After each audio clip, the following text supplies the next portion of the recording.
नमस्ते। आज की इस खास विश्लेषण में हम एक ऐसे सवाल पर बात करेंगे जो हम सबके दिमाग में कभी न कभी जरूर आता है। मांस और मछली खाना नैतिक है या गलत? दुनिया भर में करोड़ों लोग इसका रोज सेवन करते हैं और वहीं करोड़ों लोग इसे क्रूरता मानते हैं। तो आज हम भावनाओं को थोड़ा किनारे रखकर विज्ञान, नैतिकता और सच की कसौटी पर इस पूरी बहस को समझने की कोशिश करेंगे। सबसे बुनियादी सवाल तो यहीं से शुरू होता है, क्या इंसानों को जानवरों को खाना चाहिए? असली विरोधाभास यही है। एक तरफ लगता है कि जानवरों को खाना हमारे शरीर का एक प्राकृतिक और बायोलॉजिकल फंक्शन है, लेकिन दूसरी तरफ ये सवाल उठता है कि क्या ये गैर जरूरी क्रूरता तो नहीं? आइए इस उलझन की गहराई में चलते हैं। इस पूरी गुत्थी को सुलझाने के लिए हमने इस चर्चा को 5 हिस्सों में बांटा है। पहले हम साइंस के चश्मे से देखेंगे, फिर दर्द और पीड़ा की नैतिकता की बात करेंगे, प्रकृति के उस पुराने तर्क को परखेंगे, पर्यावरण और हमारी सेहत पर इसके असर को समझेंगे और आखिर में देखेंगे कि लोगों के मुख्य नजरिए क्या हैं। तो चलिए शुरू करते हैं। नंबर 1, साइंस और इंसान।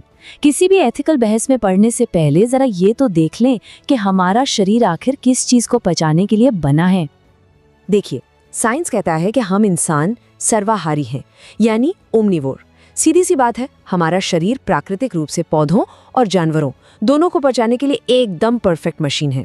बायोलॉजिकली हमारा शरीर एक मिलीजुली डाइट को आसानी से संभाल सकता है। अब हमारे शरीर के बायोलॉजिकल सबूतों को ही ले लीजिए। हमारे दांतों की बनावट देखिए, हमारे पास काटने वाले दांत भी हैं और नुकीले कैनाइन्स भी। हमारा डाइजेस्टिव सिस्टम भी मिक्स्ड डाइट के हिसाब से इवॉल्व हुआ है। एक बहुत ही दिलचस्प बात यह भी है कि शुरुआती इंसानों के दिमागी निकास में हाई कैलोरी वाले मांस का बहुत बड़ा रोल था। मतलब साइंस ये तो साफ कर देता है कि हम क्या खा सकते हैं, लेकिन क्या खा सकने का मतलब ये है कि हमें खाना ही चाहिए? ये साइंस नहीं बताता। और यहीं से हमारी चर्चा के दूसरे हिस्से की एंट्री होती है, नैतिकता यानी एथिक्स।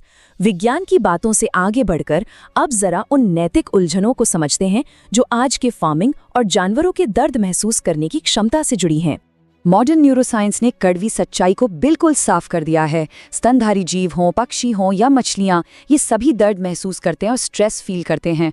और आज के इंडस्ट्रियल या फैक्ट्री फार्मिंग के तरीकों में जानवरों को जिस तरह तंग जगहों पर रखा जाता है और जो सलूक उनके साथ होता है, वो सच में रोंगटे खड़े कर देने वाला है। तो असल बहस सिर्फ खाने की नहीं बल्कि इस पीड़ा की भी है। यहाँ एक बहुत ही गहरी दार्शनिक बात कही जाती है, अगर दर्द से बचा जा सकता है तो बिना बात के किसी की जान लेना नैतिक रूप से गलत है। जरा सोचिए, जब आज हमारे समाज के पास खाने के इतने सारे विकल्प मौजूद हैं, तो क्या सिर्फ स्वाद के लिए किसी जीव को तकलीफ देना सही माना जा सकता है? अब आते हैं तीसरे पॉइंट पर, प्रकृति का तर्क।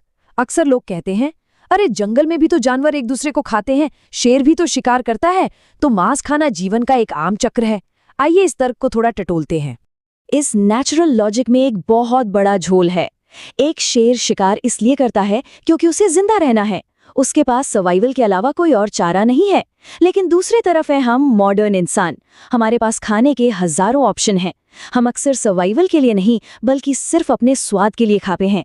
शेर के पास चुनाव की आजादी नहीं है, लेकिन हमारे पास सही और गलत चुनने की पूरी ताकत है। और जब हमारे पास चॉइस होती है तो हमारी नैतिक जिम्मेदारी भी बढ़ जाती है। चलिए अब चौथे पहलू की तरफ बढ़ते हैं, पर्यावरण और स्वास्थ्य।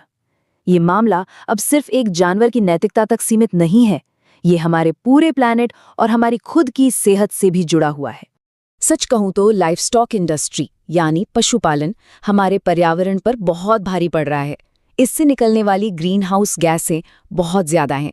बीफ के प्रोडक्शन में तो बेतहाशा पानी और जमीन का इस्तेमाल होता है, और समंदर का हाल तो और भी बुरा है। इतनी ज्यादा मछलियां पकड़ी जा रही हैं कि पूरा का पूरा मरीन इकोसिस्टम डगमगा गया है। अगर हम डेटा पर नजर डालें तो तस्वीर बिल्कुल साफ हो जाती है। 1 किलो प्लांट बेस्ड खाने और 1 किलो बीफ के कार्बन फुटप्रिंट की तुलना कीजिए। बीफ का कार्बन फुटप्रिंट कई गुना ज्यादा है। ये आंकड़े साफ बताते हैं कि ज्यादा मांस का सेवन हमारे पर्यावरण पर एक बहुत भारी बोझ डाल रहा है। स्वास्थ्य के नजरिए से देखें तो ये कोई ब्लैक एंड व्हाइट मुद्दा नहीं है। एक तरफ अगर संतुलित मात्रा में मछली ली जाए तो वो ओमेगा 3 और प्रोटीन का एक बेहतरीन सोर्स है, लेकिन वहीं दूसरी तरफ ज़रूरत से ज़्यादा प्रोसेस्ड या रेड मीट खाना दिल की बीमारियों और कैंसर के रिस्क को काफ़ी बढ़ा देता है। तो असल बात सिर्फ मांस खाने या ना खाने की नहीं है, बल्कि मात्रा, क्वालिटी और वो आ कहाँ से रहा है, इस पर भी निर्भर करती है। तो इन सब बातों के बाद अब हम अपने 5वें और आखिरी पॉइंट पर आते हैं, मुख्य नैतिक दृष्टिकोण।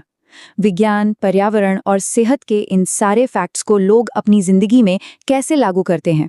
मुख्य रूप से 3 तरह के नजरिए होते हैं। पहला है वीगन या वेजिटेरियन नजरिया। इनका मानना है कि अगर नुकसान को कम किया जा सकता है तो जानवरों से मिलने वाली हर चीज से बचना चाहिए। दूसरा है ह्यूमन ऑम्निवोर। ये दृष्टिकोण मानता है कि अगर मांस पर्यावरण के अनुकूल तरीके से और कम तकलीफ देकर प्राप्त किया गया है तो ये स्वीकार्य है। और तीसरा है सर्वाइवल या कल्चरल नजरिया, जहां लोगों के लिए उनके इलाके की भौगोलिक मजबूरी, बुनियादी पोषण और परंपरा के कारण मांस खाना जीवन का एक जरूरी हिस्सा है। तो इन सारे तथ्यों का अंतिम निष्कर्ष क्या निकलता है? एक बात तो समझ आती है कि नैतिकता की राह कम पीड़ा, टिकाऊ विकल्पों और सचेत होकर खाने की मांग करती है। मांस खाना शायद अपने आप में पूरी तरह से गलत न हो, लेकिन आंख मूंद कर बिना सोचे समझे कंज्यूम करना नैतिक रूप से जरूर संदेहास्पद है। विज्ञान हमें हमारी क्षमताएं बताता है, लेकिन नैतिकता ये तय करती है कि हमें क्या चुनना चाहिए। और इसीलिए अंत में हम सबको खुद से एक बहुत ही तीखा सवाल पूछना चाहिए, जरूरत या विलासिता? क्या हमारे खाने की आदतें हमारी वास्तविक जरूरत से तय हो रही हैं या फिर ये सिर्फ स्वाद और शौक की बात है? असली सवाल ये नहीं है कि क्या खाया जा रहा है, बल्कि ये है कि कैसे और क्यों खाया जा रहा है। अगली बार जब आपकी प्लेट में खाना आए तो इस बारे में एक बार जरूर विचार कीजिएगा। इस खास विश्लेषण में हमारे साथ जुड़ने के लिए आपका बहुत बहुत शुक्रिया। सीखते रहिए और सचेत रहिए।